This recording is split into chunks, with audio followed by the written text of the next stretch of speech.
Hello everyone, Pedro with you, and in this video I'm going to show you how to archive chat on Telegram.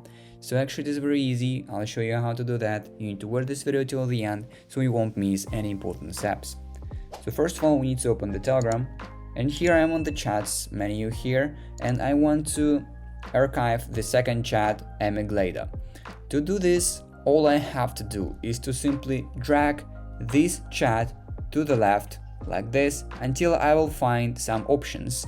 As you can see, here is the mute, delete and archive, and of course all I have to do is to simply click on the archive button right here, and it says chat archived in the bottom side of the screen.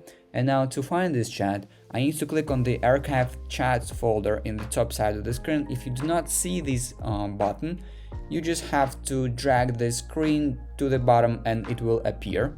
So click on it, and here you can find this chat. Here it is. Basically that is it. That is how you can archive chats on Telegram. If you found this video useful, leave a like and subscribe to the channel.